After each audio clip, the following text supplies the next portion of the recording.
Елдердің осындай комментарияларға өз негіз жауап бергім келмейді да, бірақ та осы комментария жауап беріп кетейін деп отырмын.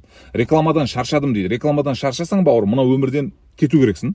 Потому что өмірдің бәрі реклама, онсыз ешқандай мүмкіндік жоқ. Потому что реклама болмаса, сен қандай нәрсе бар екенін, әлемде қандай нәрсе шығып жатқан екенін сен білмейсің.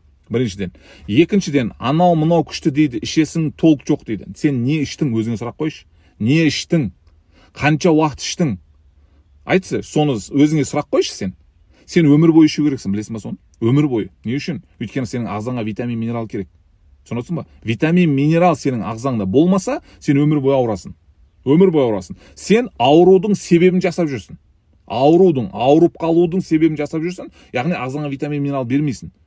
20 жыл, 30 жыл, 40 жыл организм өлген, біткен, тынған организмға бір ай или болмаса бір құты нәрсе ішесіңдер де, толық жоқ дейсіңдер.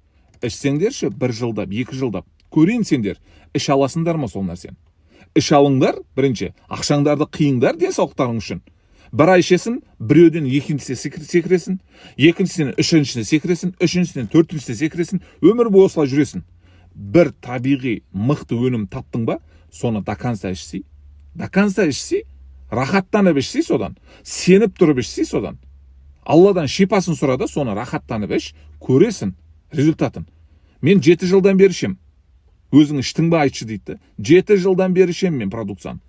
Аллаға шүкір, осы продукцияның артында, осы продукцияның себебінің артында менің денсаулығым мықты. Отбасымның денсаулығы мықты. Түсінесің ба? Ал сен ондай іше алмайсың ғой. Сен 10 миллион, 20 миллион денсаулығына қия аласың ба? Жұмсай аласың ба? Табиғи өнімге жұмсай аласың ба? Мен 7 жылдан бері 10 миллионнан астам ақша жұмсадым. Аллаға шүкір, кедей болған жоқпын. Денсаулығым зато жақсы. Ақша айына миллионның үстінде ақша табам. Түсінесің ба? Одан